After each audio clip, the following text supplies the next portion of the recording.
Hola amigos, ¿qué tal? Muy buenos días, bienvenidos a su programa Horizonte Empresarial, donde los expertos nos acompañan.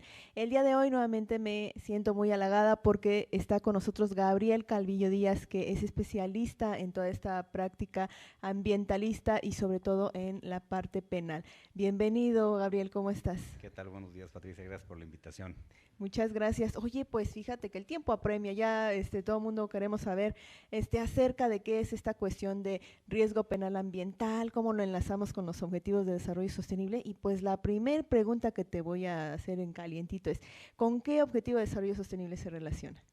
Bueno, el riesgo penal ambiental, en realidad con muchísimos de los objetivos, te diría, pues desde el 14, 15 y 6, por supuesto, que tienen que ver con temas de protección del agua, protección de los ecosistemas terrestres, pero sobre todo yo diría con el objetivo 16, que tiene que ver con justicia, instituciones sólidas y paz.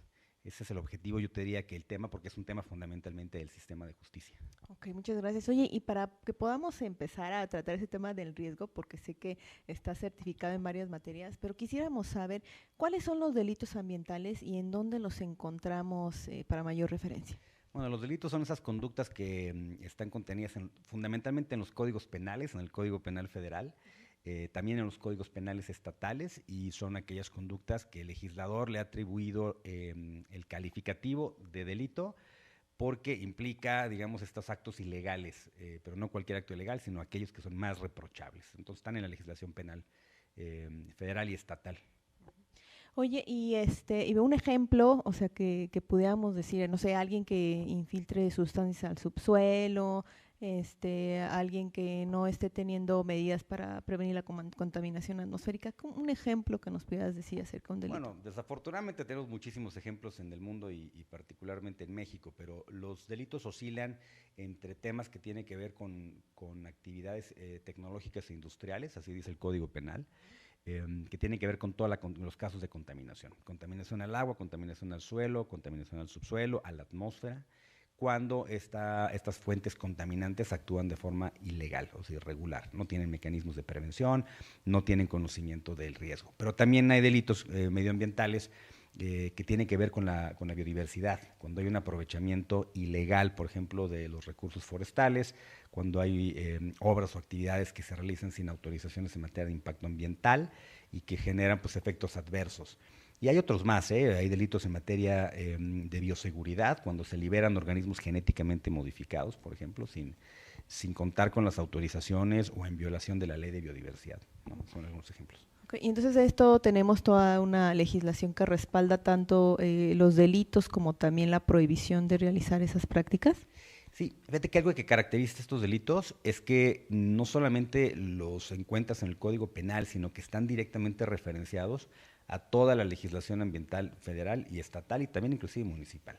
Entonces, para saber cuándo una conducta es delictiva, necesitamos saber cuándo esta actividad que afecta al medio ambiente o lo pone en riesgo transgrede las normas ambientales.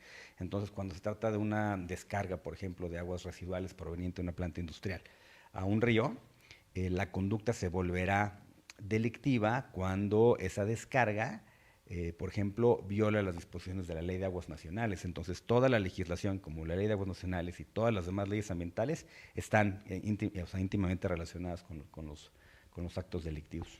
Oye, excelente. Y ahorita mencionaste la palabra riesgo, que es lo que todo el mundo seguramente nos están esperando ya saber, pero ¿qué es el riesgo penal ambiental? Entonces, ahora, defínenos de una manera lo más comprensible, porque sé que es un tema muy amplio y vasto. Entonces, ¿cómo podemos identificar y definir ese riesgo penal? Bueno, como cualquier otro riesgo, tiene que ver con un tema de probabilidad. O sea, es el incremento de las probabilidades de que se materialice una afectación ambiental, un daño al medio ambiente. Entonces, es interesante porque el derecho penal mexicano no solamente sanciona a las personas y a las empresas por dañar el medio ambiente, sino también por ponerlo en peligro de forma ilegal.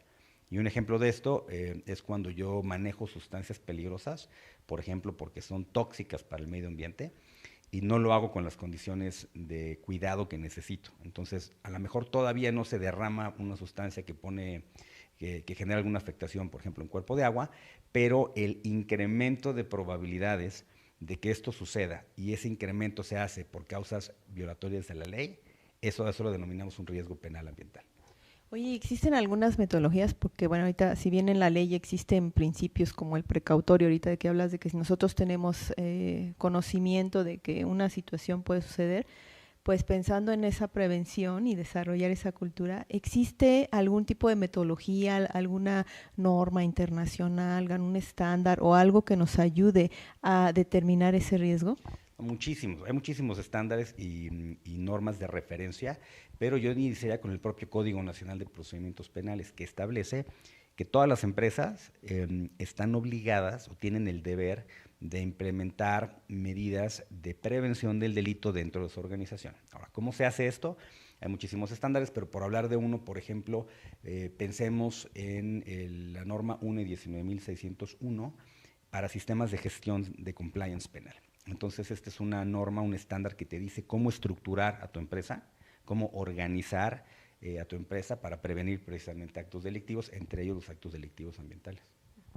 Oye, tú has desarrollado, tú me contaste alguna vez que habías desarrollado una matriz muy interesante para poder ayudar a las empresas a poder cuantificar ese riesgo y también establecer algunas medidas preventivas. O sea, ¿cómo es esto? Platícanos. Bueno, básicamente lo que hacemos es aplicar la metodología ISO. Hay otras metodologías, la metodología COSO, por ejemplo, pero nosotros utilizamos ISO para medir en función de probabilidad e impacto el nivel de riesgo para el medio ambiente que ocasiona una actividad empresarial en particular. Entonces, vamos a pensar que una empresa realiza múltiples, como lo sucede, múltiples actividades, procesos y subprocesos. Bueno, no todos los procesos y subprocesos representan la exposición al riesgo ambiental, ¿no? Entonces, lo que hacemos es medimos la probabilidad de, digamos, de que una actividad produzca un efecto adverso al medio ambiente y el nivel de impacto sobre el ecosistema. ¿Cómo determinamos? Hay muchas maneras de hacerlo, pero normalmente utilizamos frecuencia. ¿Qué tantas veces una empresa repite un proceso, por ejemplo, con una sustancia peligrosa que puede liberarse al medio ambiente? Entonces, entre mayor frecuencia, más se repite esta actividad, ¿no? La probabilidad se incrementa. Y luego también verificamos qué tipo, por ejemplo, de sustancia estamos utilizando, ¿no? Hay sustancias que son bastante inocuas para el medio ambiente, pero hay otras que son extraordinariamente peligrosas. ¿Eso qué significa? Nos permite medir el nivel de impacto en caso de que esa sustancia se libere. Entonces, probabilidad e impacto nos permite generar una matriz, por ejemplo, de identificación, un mapa de calor para determinar qué tan intenso es este riesgo, ¿no? Oye, ¿y esto tiene alguna relación con algunos otros instrumentos normativos? Por ejemplo, podemos utilizar la manifestación de impacto ambiental que ya tiene identificados esos impactos, los que son más severos, los que se pueden pues atenuar o compensar acorde a la demás legislación. O también podemos utilizar el análisis de riesgo ambiental que también se nos dice la legislación para el caso de actividades altamente riesgosas. O sea, ¿se cruzan ambos instrumentos? Se cruzan instrumentos como, son fuentes de información, son fuentes de datos que utilizamos para el análisis de riesgo penal. Las manifestaciones de impacto ambiental, por ejemplo, los sistemas, por ejemplo, en materia de hidrocarburos, los ASISOPAS, o sistemas en materia de riesgo de daño ambiental del sector hidrocarburos, pero ahora también, fíjate que empezamos a utilizar mucho los frameworks, como la taxonomía sostenible mexicana, que por cierto acaba de sacar la Secretaría de Hacienda. Entonces, la taxonomía sostenible te permite también realizar estudios de materialidad y generar información mínima que te dice en dónde tu empresa realmente tiene que concentrar la extracción de datos para determinar en dónde puede generar un daño significativo, por ejemplo, al medio ambiente. Oye, ¿y cómo le puede hacer una empresa para poder saber esto? Porque si bien sabemos que también hay giros que son de competencia federal, ¿verdad? Que están en el 111 bis, ¿no? De la LGPA. O sea, ¿es exclusiva esta metodología de riesgo penal ambiental para los que están en ese ámbito federal o también lo puede utilizar alguien que esté en alguna localidad? No solamente lo pueden, lo tienen que utilizar todas aquellas empresas que puedan generar una afectación al medio ambiente. Mira, en el caso de Coahuila, por tener un ejemplo, la Ley de Responsabilidad Ambiental de Coahuila establece con claridad que todas las empresas, todas las personas físicas, todas las personas que realizan actividades reguladas por normas ambientales son dueños del riesgo. ¿Esto qué significa? Que todos necesitamos tener conciencia de cuáles son nuestras actividades que pueden generar un impacto en el medio ambiente y cómo controlarlos. Claro, el impacto que puedo generar yo pues, es un impacto muy poco significativo, pero si hablamos de empresas, sean de competencia federal o estatales, o inclusive algunas actividades que están fundamentalmente reguladas por el municipio, si tienen alguna vinculación con normas ambientales, entonces son dueños del riesgo y tienen que identificar la probabilidad y el nivel de impacto que puede tener su actividad en el medio ambiente. Oye, ¿y quién sanciona o dónde podemos encontrar, una vez de que ya definimos tanto la característica o bueno, el riesgo, el daño, la medida precautoria, en su caso compensatoria? O sea, si no cumplimos en esa cuestión preventiva, o sea, ¿quién nos puede sancionar respecto a eso? Bueno, son los tribunales de enjuiciamiento penal, los que conocen de aquellas acusaciones que formula el Ministerio Público, derivado del procedimiento penal. Entonces, es un momento que es largo porque tiene que transcurrir todas las etapas del proceso penal que tenemos en México. Es un proceso bastante actualizado, después de las reformas constitucionales del 2008, pero lo que te diría es que son los tribunales, el Poder Judicial en realidad quien te va a sancionar por la comisión de un delito que representa un daño o un riesgo ambiental, ¿no? Es el Poder Judicial. Okay. ¿Y estas sanciones más o menos en cuánto es el monto o puede ser una clausura, te pueden confiscar? O sea, ¿cuáles serían esas repercusiones de esa sanción? Pues mira, como se trata de las conductas más graves que puede haber en materia ambiental, ¿no?, calificadas como delitos, son las sanciones más significativas. Voy a hablar a nivel federal y voy a hablar para las empresas, por ejemplo. Bueno, para las personas físicas las sanciones pueden ir de 1 hasta 12 años de prisión, dependiendo del nivel de gravedad de la conducta. Para las empresas, las sanciones se calculan con base en la percepción neta diaria de una empresa. Y para que tengas una idea, por un delito contra el ambiente, las sanciones pueden ser de hasta el equivalente hasta 10.2 años de ingresos netos de una organización. O sea, es básicamente generar la quiebra de una empresa. No hay una empresa que pueda soportar 10 años el pago de 10 años de sus ingresos. Simplemente es una sanción extraordinaria, yo diría hasta cuestionable de alguna manera, pero esas son las sanciones, son sanciones muy, muy altas, ¿no? ¿Eso viene en la Ley Federal de Responsabilidad Ambiental? No, el propio Código Penal establece las penas tanto para las personas físicas, para los individuos como nosotros, como para las empresas. Las empresas pueden ser penalmente responsables por crear un daño ambiental o crear un riesgo al medio ambiente en violación de las normas administrativas. Oye, Gabriel, y fíjate que siempre que platico contigo acerca también de la LEFRA y todo esto, platícanos un poquito quiénes son responsables de esto. Ahorita dijiste que personas físicas y personas morales, pero dentro de esas figuras jurídicas, pues también hay un grupo de personas. ¿A quiénes serían responsables en caso de detectar? Pues mira, en materia penal, y voy a hablar, bueno, obviamente las personas físicas son responsables por los actos que materialmente realizamos, ¿no? Si yo talo un árbol, por ejemplo, sin tener la justificación legal para hacerlo, claramente yo soy responsable. Pero en el contexto de las empresas, te diría, la empresa misma es penalmente responsable, independientemente de la responsabilidad de sus administradores y sus dueños o sus gerentes. O sea, la empresa responde y se le imponen, te diría, las mismas penas que a las personas físicas. Y tú dirías, pero ¿cómo? Si una empresa no la puedo meter a la cárcel. Y yo te diría, bueno, es que a una persona física, cuando la metemos a la cárcel, le estamos restringiendo su libertad en forma absoluta. Bueno, lo mismo puede suceder para una empresa. Tiene la posibilidad de restringir sus actividades económicas e inclusive, no solo sanciones económicas, clausuras, como lo comentas, sino que también puede haber la pena de muerte, la disolución de la empresa por la comisión de un delito. Oye, y oye, fíjate que el otro día, bueno, ayer que estaba platicando con personas del Perú, vi que con este tema de inteligencia artificial ya también se están dictando sentencias a través de diferentes tribunales. ¿También está sucediendo esto con el mundo ambiental? No, todavía estamos lejos. Yo sé que explotó el tema de la inteligencia artificial. Sin duda va a ser de enorme importancia, particularmente en las investigaciones de carácter penal y sobre todo en el tema del riesgo.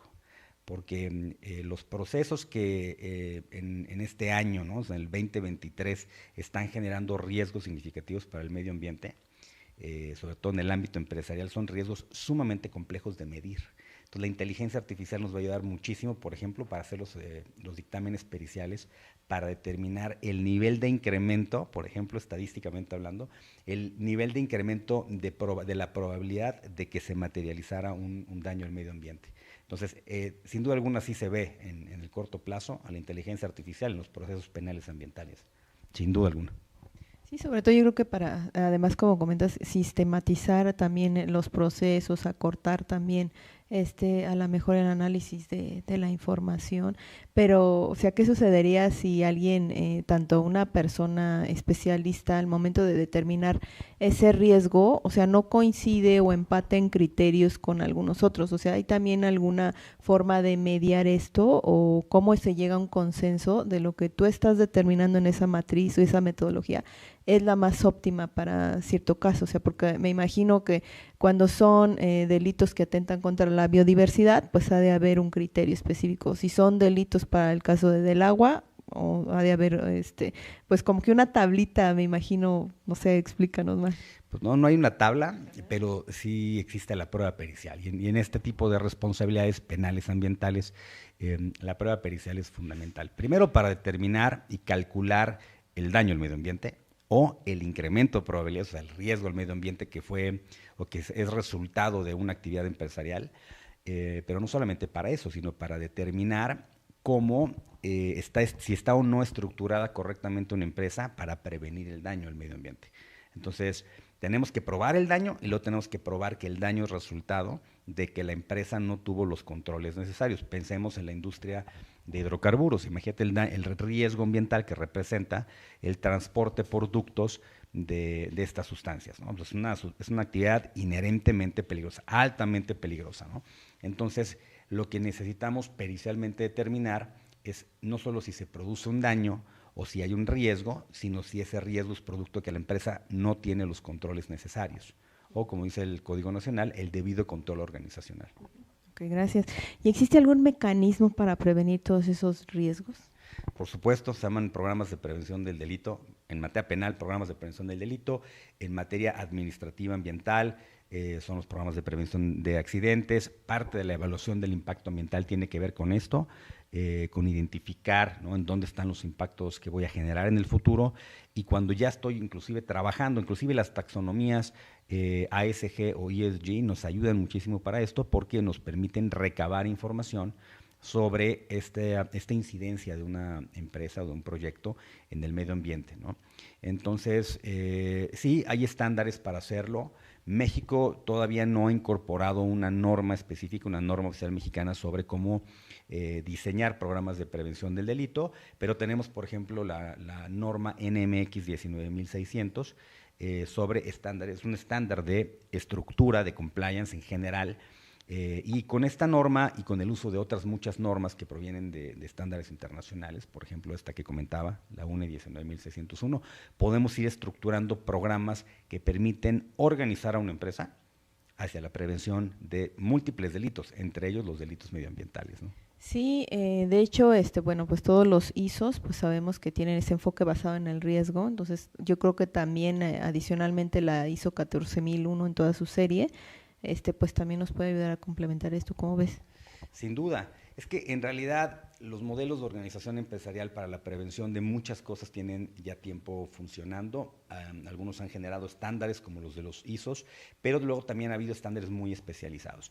En México, un estándar que utilizamos en materia de prevención delictiva, por ejemplo, es el de lavado de dinero.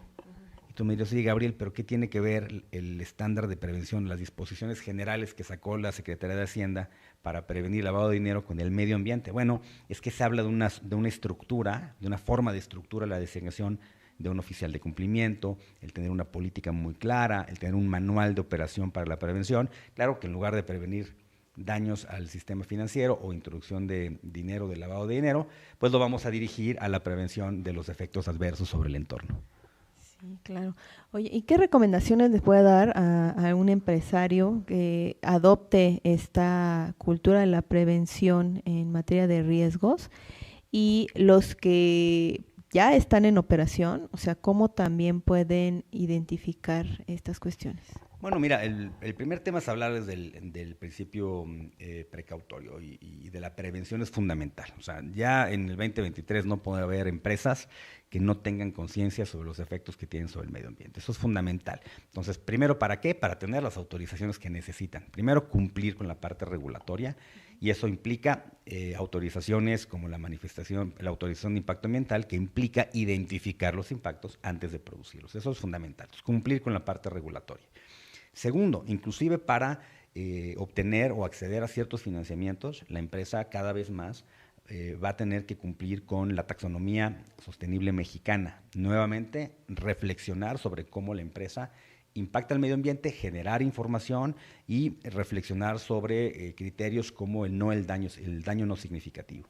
Pero finalmente decirles que dependiendo del tamaño de la empresa, o yo diría de forma proporcionada al tamaño de tu empresa, al número de empleados, a los activos, implementar un programa de prevención bajo los mismos estándares que hemos comentado hace un momento. Estas normas que nos permiten diseñar, asignar la función de prevención del delito o la función de gestión ambiental. Eso es bastante fácil y cada empresa dependiendo su tamaño.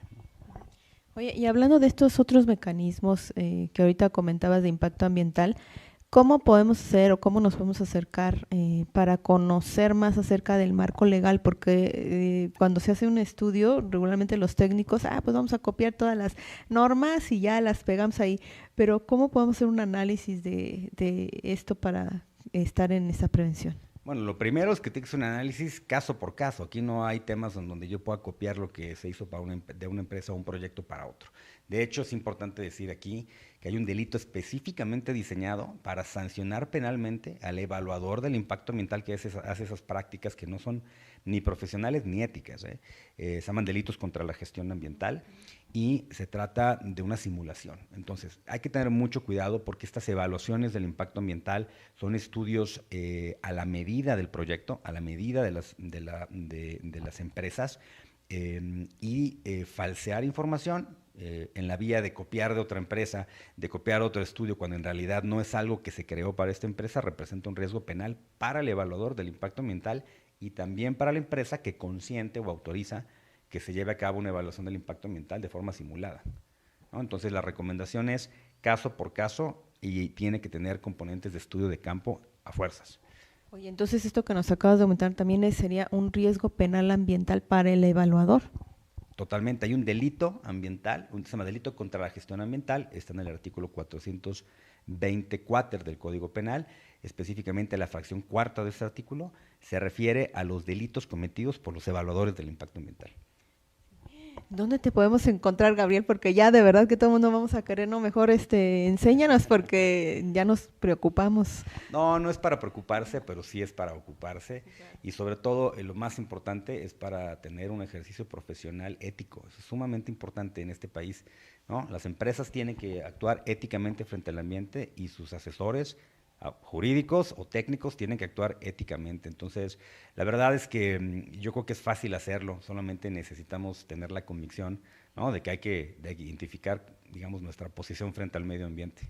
Así es. Entonces, ¿en dónde te encontramos? ¿Redes sociales, página de internet?